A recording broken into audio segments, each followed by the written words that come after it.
Hi, and welcome to another episode of The Right Stuff, a co-production of the Writer's Block of the Eastern Shore and Pac 14 TV. I'm Andy Nunez. My co-host is Dr. Gianni Hayes. Today's episode, in fitting with the Halloween season, we're going to talk about writing in the apocalypse. As you know, last time Johnny and I got together, we talked about ghost stories on the Eastern Shore and spooky stuff on the Eastern Shore. So this time we're going to talk about the end of the world. So brace yourselves. With me in the studio is my co-host, the always vibrant and bubbling Dr. Gianni Hayes. Well, hi, Andy. It's like we never see each other. Okay, Gianni, you're what I consider a scholar on the end times. You have an extensive library. You do your own radio show concerning the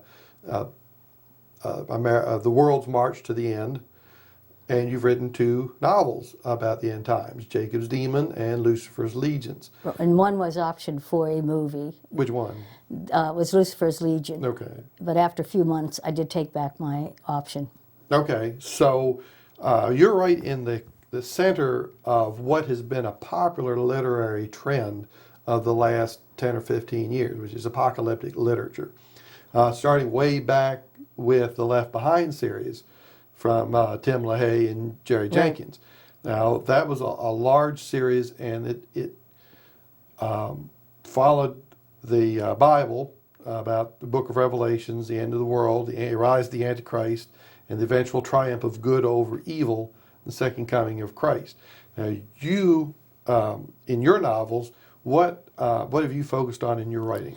Well, it's interesting to note that when Tim LaHaye had brought out his book, mine had already been out, but Tim LaHaye had a lot of money behind that, which you and I both know, Andy, it's all about promotion, and the more money you have, the more you can promote somebody. My books were, I wanted to actually express to people how eschatology worked, which is the correlation of current events to biblical prophecy.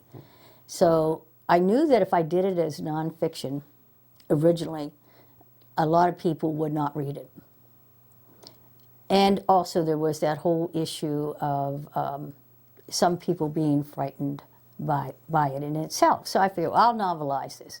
But I have since gone into a nonfiction that I worked on talking about this. I've probably done this book 7 years, and I'm still working on it. But for me, I just wanted to show people how this all correlates, that what is going on in the world today has been prophesized many, many, many years ago, during Christ's time. And during those thousands of years, things have evolved and unfolded exactly as Christ said it would. And so what does that tell us? That tells us that there is a timeline here. Right. And exactly. And it takes a lot of scholarship to be able to see that, because it's easy. I find when I read a lot of critiques of end time novels, and I've read several, Jonathan Kirsch's History of the End of the World being one that sticks out in my mind, where it's easy for non-Christians to point what they perceive as inaccuracies. The story, things don't follow quite as simply and as laid out as they would like to, and they tend to criticize a lot of things about that. But in your books, you took an approach that was different. My approach was, let's create a major character in each of those books, both Lucifer's Legion and Jacob's Demon. Let's walk through life with these 2 characters. Then if we get them to be subjected to what is going on in current events and cut to the biblical prophecy part of it, people would easily see then what this is about. And so the character in Jacob's Demon, I really like him. He is a Jewish professor. Mm-hmm. And as a Jewish professor, he's very irritated that his daughter's marrying, of all things, a Catholic. And there's that conflict going on. At the same time, he has created a formula that would actually take care of AIDS and cancer. And so he's pursued for that whole reason. Behind the lines, they get him out of the United States because his life is in danger. He gets into Jerusalem, to Israel, in Tel Aviv, and he sees, oh my God, this is exactly what, for him, the Torah, as well as the New Testament, because he had read that, this is exactly what it states. And there's a lot of history in that book, as well as in Lucifer's Legion, which is more, I think, quotations of biblical scripture. But in Jacob's Demon, it's historical. And it's historical in the sense that here is how we got started. Here is who is behind our lives and who control the world. And people have no idea about that, who controls the world, because there are people who do that. So it's an interesting book in that way, and I think that it's probably one of my favorite books. Okay, well, as far as the process of writing goes, writing this type of novel, which is what folks tune in to see. Now, I've seen some criticism of the Left Behind series that it follows a certain safe zone, that Dr. LaHaye and Timothy Jenkins played it safe. Yes. That they never have Jesus saying anything that's not in the Bible. Do you feel that it hurts the credibility of a novel? Now, we're talking about a novel now as opposed to nonfiction. Do you think it helps or hinders writers to feel that they're constrained to only have Jesus say what's in the Bible, or follow a very narrow path in interpreting the book of Revelations? You know what, that's a good question, and it goes back to the question you asked me about fiction, nonfiction. I think that Scripture must be cited exactly the way it is in the Bible. I think to do anything less than that is sacrilegious. However, Andy, you can have a character who interprets it differently. So what then we see, the readers see, is that the character is interpreting it this way. But to in any way change Scripture it would not be right, would not be proper, and it would certainly go against what Christianity stands for. So basically, you would lose your Christian audience if you deviate too far. Now, what about the character of Jesus? Now, if we're talking about a novel, he's a character. Even though he is, Christ, he is a character in a novel. Do you feel it's sacrilegious to have him say something that's not? Yes. Okay. Yes, I do. Okay. And your reasoning for that would be? I just do not believe that Scripture should be distorted. Okay. Now let's go a little background for Gianni. For those of you who don't know her like I do, you're raised Catholic. Yes. You're raised Italian Catholic. Yeah, I couldn't help the Italian part. Yeah, well, I know. Okay. but things have not changed for you in your life. Your faith has stayed strong. You've always clung to your. Well, yes and no. Okay. Because Catholics, they don't sway from their religion very often. Mm-hmm.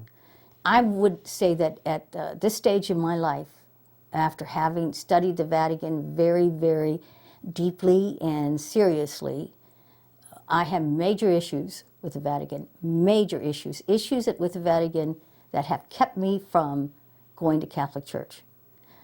Do I say I'm not a Catholic anymore? I don't know what I am, Andy. I think maybe I'm quasi. I may be even a closet Catholic. Right. But I'm just saying that when you learn about that background and you understand what is really going on and you see the politics that are involved and you see the things that are done that are absolutely horrible and against everything that Christ would have wanted, then you have to start asking yourself, well, how far did this filter down? Does that mean that I think the local priest here are part of that? No. I think the majority of the priests and the nuns don't even understand all of that or are aware of how deeply it goes. So there's no surprise to you then that in a lot of apocalyptic novels, then usually the Pope or some other high Catholic official ends up being Antichrist. Yeah. Well, he's the Pope is a false prophet in mine. Right. There you go. So, but you see, is it the Pope or is it the religion? Right. That's what you have to ask. Right, and that's right, because we didn't come in here to bash religion. We came in here to interpret how people see the end time events and write about them. So, as you say, the Catholic Church has certainly come in for its share of bad actors in apocalyptic novels, including your own. What do you feel now that this particular genre, apocalyptic writing, has played out? No. You feel like it's getting stronger? Well, here's what I see. As I do the eschatological work, what I see happening is that biblical prophecy is being fulfilled every day, every single day. It has become very aggressive. It's been sped up. But here's the question that I ask, and I ask this on my shows all the time when I have somebody come on to discuss religion and politics. Is it not possible that the people who actually are in the inner circle of the world, who make the decisions, such as the central bankers, is it not possible that these people who have absolute knowledge of the Bible could very well be creating a contrived Armageddon? In other words, to panic people. To panic people and to get what they want. Right, to push, so by creating an atmosphere where such a thing is possible, they're actually pushing the buttons to manipulate things to make a buck, yes. Essentially. Yes. To gain control, to gain power by feeding on people's fears. Interesting concept. Is that going to play out in one of your next novels? Well, actually, I think I probably had it in so many words in both of those novels. Okay. But the one coming up on Antichrist that I had asked you to co-write with me, I think it'll play out even more so.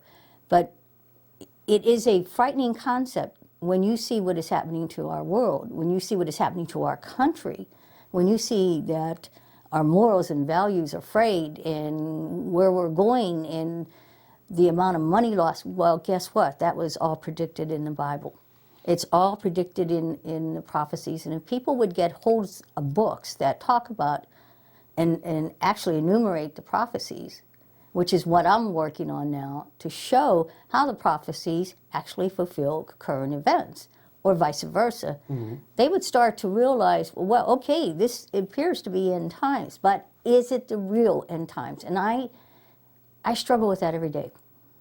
But it's a good question, and it makes for interesting research for writers. Now, the big trend coming up that I see, we've had the spike in books about the Nephilim in the end times, and for those folks who don't read the Bible real closely, the Nephilim are a race of giants and fallen angels that are talked about in only like 2 or 3 sentences in the book of Genesis. It's 6:3. So, yeah. And I think it is also in Deuteronomy. I can't remember for sure, but yes, it is certainly in there. But the trend is that these fallen angels and the offspring that they had with humans are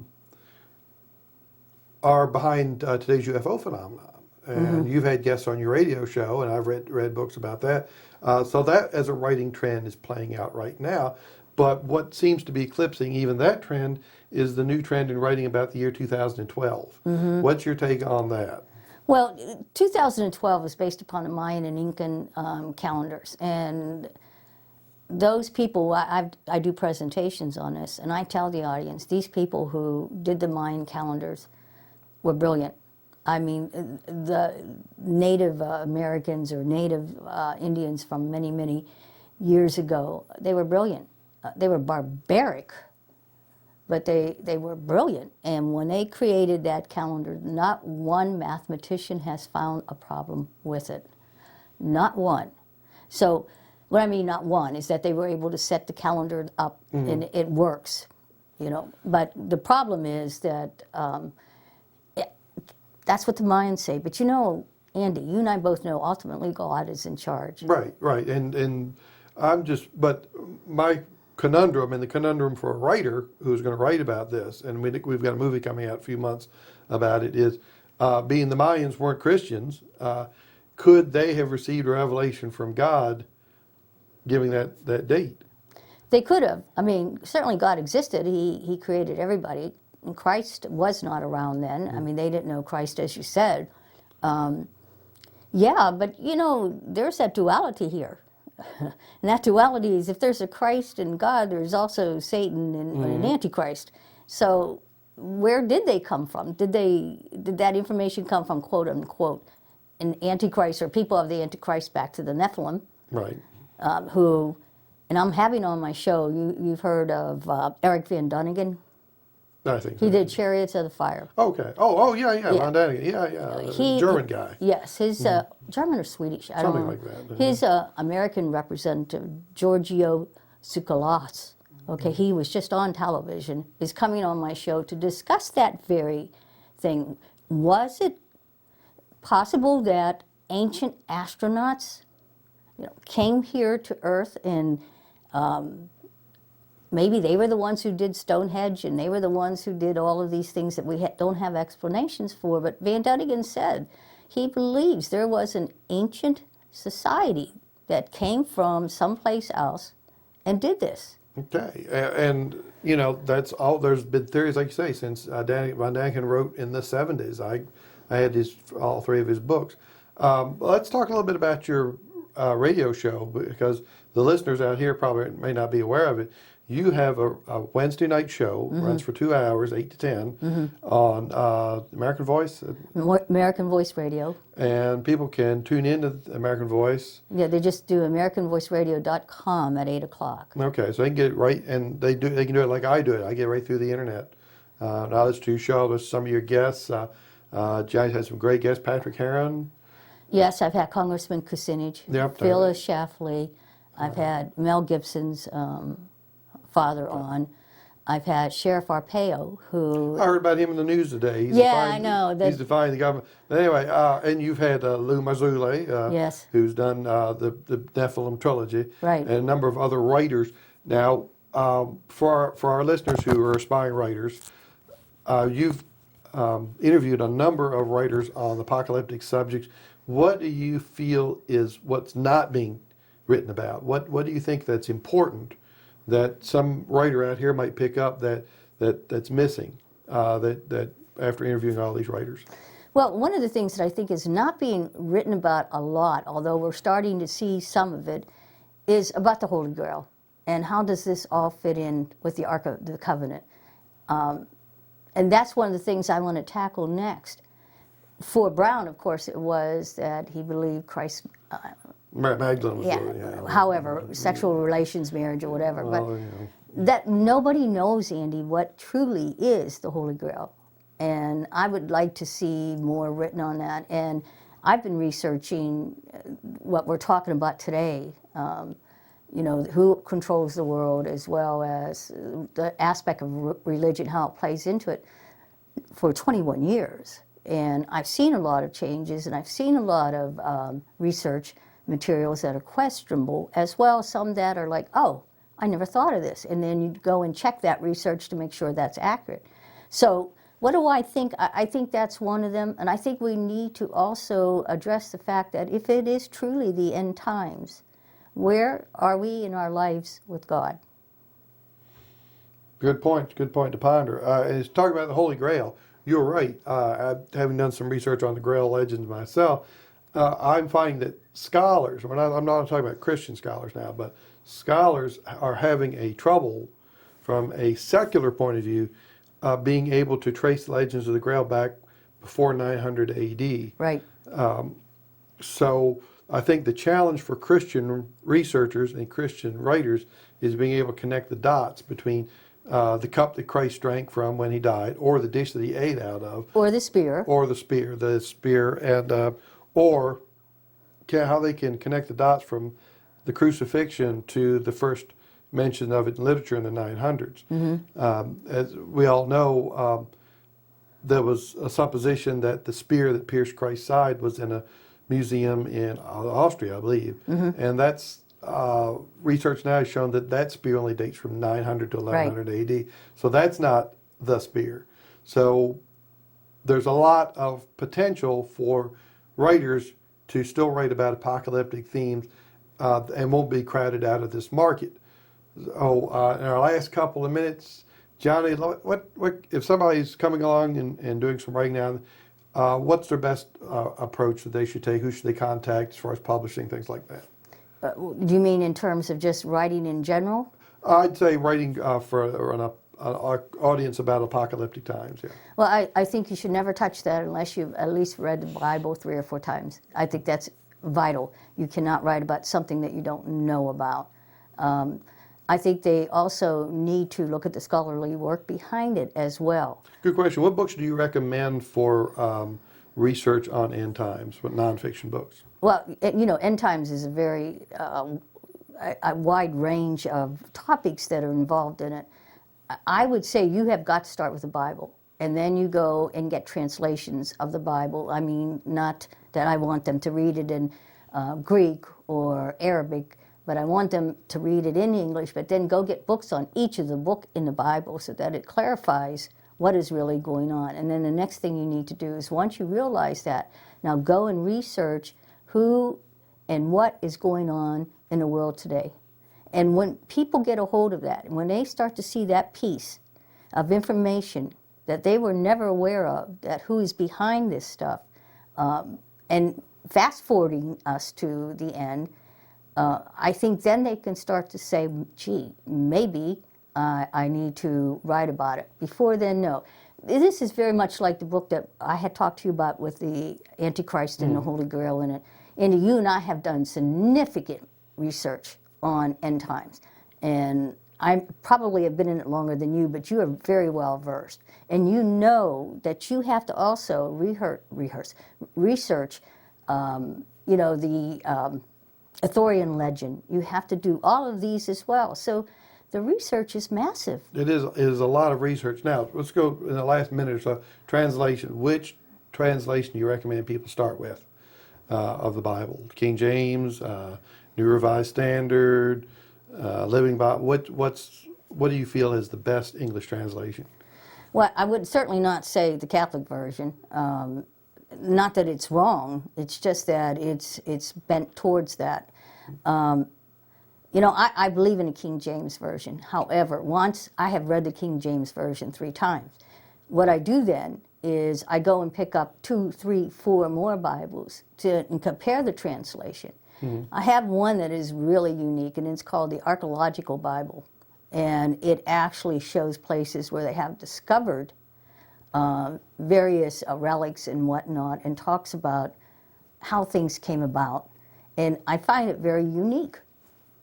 Okay, well, see, we're out of time again. It's been fascinating talking about this subject, and I hope it's been an inspiration for you listeners who want to write about apocalyptic times. But for now, we've got to go. So for my co-host, Dr. Gianni Hayes, it's been great talking about this subject. It's been wonderful. This is Andy Nunez for the Writer's Block of the Eastern Shore, wrapping up another episode of The Right Stuff on PAC 14. We want to thank PAC 14, and we'll hope you'll listen in again and become a sponsor or a participant in PAC 14. Go to the website, www.pac14.org, and we'll see you again real soon.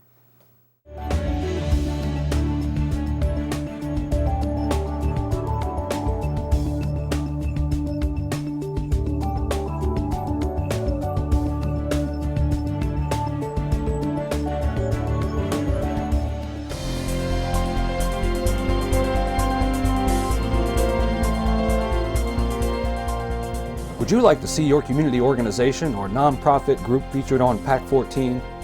To get started, contact us at 410-677-5014 or visit our website at www.pac14.org. PAC 14 is a great way to connect with your community.